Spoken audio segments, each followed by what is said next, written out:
Hi everyone, I haven't had a catch up for a while, so I thought I'd make a coffee, have a little catch up and just talk about a couple of things that have been going on recently. I've got a really heavy cold, so I apologise, I sound a bit odd at the moment, really stuffy nose, and I have got all the washing behind me. I was going to sit down and make this video and I thought, oh no, I've got to move all the washing. And I just thought, sod it, you know, at the end of the day, I'm inviting you into my home when I share stuff and I make my videos, and to be perfectly honest with you, there's nearly always washing out all of the time. I try not to use the tumble dryer so much, so I don't really use it very much at all, so hence why there's always washing and things are always in some sort of disarray. So that's my life. And I thought today I was just going to come on while I was feeling rubbish. And I wanted to revisit something that I talked about, I think it's over a year ago. If you get a chance after this video, pop over and watch it.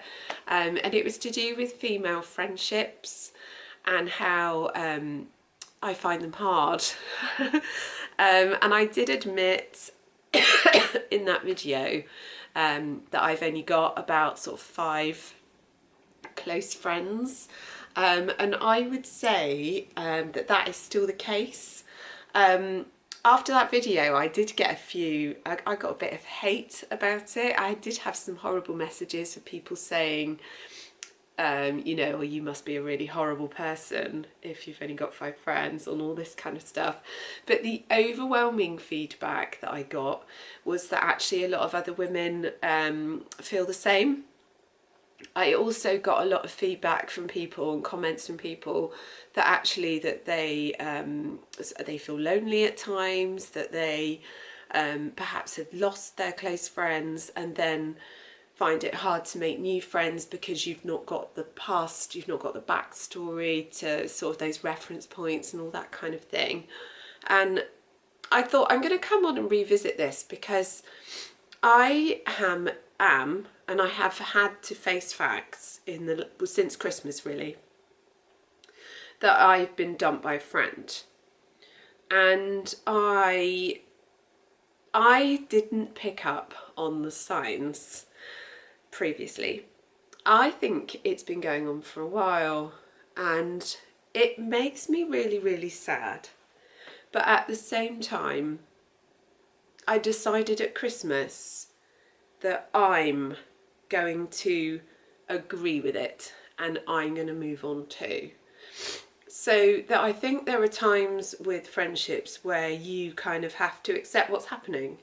That if the other person wants to walk away, then that's okay. And actually you then focus on the friendships that you are still giving your time to, where they are still giving their time to you, where they care about you. And actually, what's the point in chasing something that isn't working, like a relationship that's not working? Do you decide to work at it or do you move on? And I think with friendships, you move on. You're not married. You don't have to be friends with that person. So I feel better about it because I have accepted it, that actually I don't want to invest any more time in it, that particular friendship, and I'm going to accept what's happening. I think that I have friendships that the ones that I would say are my close friends that I feel are proper friends are where I am properly myself. And again, a little bit of feedback that I had from people was that they sometimes are in friendships which are about circumstances. So they might have little children and go to groups and they meet other mums, and you are drawn together through circumstances. And actually, you wouldn't choose that other person as being your friend probably in everyday life. Sometimes people are thrown together at work and they can then, you know, get on really well. And I have found that the friendships that I have, that I consider my proper friends, are where I am properly myself. and where I feel that I can say things or I can be a little bit weird. We've all got a bit of weirdness. Or I can talk about things like, you know, for example, my channel or things that I'm doing at home without jealousy, without judgment, without feeling like I've got to pretend, you know, to be something else. Those are the friendships that are the ones that are the long lasting, are the ones that I give my time to. And I think that's the same with us all. I think we all recognise when we're being ourselves or when we are putting up another view of ourselves or putting up, you know, barriers to our real sort of personalities. And I think there are times when I think sometimes my sense of humour can be a little bit strange, and it's whether you get me, if you know what I mean. And I don't think that's anybody's fault, absolutely not. And I think it's important with your children as well, because, you know, my son is a teenager and we've talked about friendships, because again, friendships change with them when they're teenagers, and it's about finding your tribe. It's finding people that accept your weirdness, that accept how you are. And you know, we've talked about friendship quite a bit, and friends chop and change quite a bit for teenagers, because it can be a really volatile period. But it makes you look into yourself, you know, as a parent, when you're trying to help them and teach them. I'm gonna have to have a sip of my drink. So yeah, I wanted to come on today and just talk about it again, and just open up the dialogue around friendships, because I definitely know that I'm not the only one that finds this hard. With everything with online media and things like that, the social media, I think having friends and making connections with people, proper ones, can be really, really hard.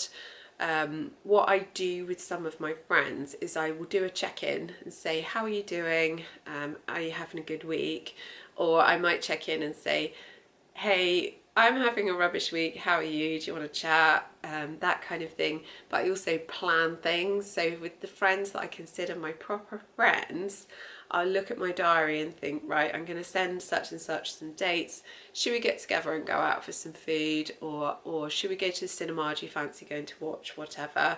And just making those connections and making kind of like reasons to get together can also then solidify that friendship. And I know really that there are certain friends that I would never do that with. I'd never say, hey, how are you? Do you want to go out for food? They're probably not my proper friend.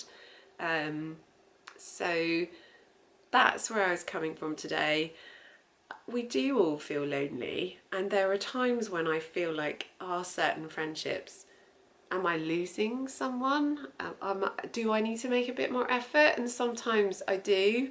So, you know, if you're like me and you've got a few or just a couple or even just one really close friend, reach out to them today, send them a message and say, hey, how are you?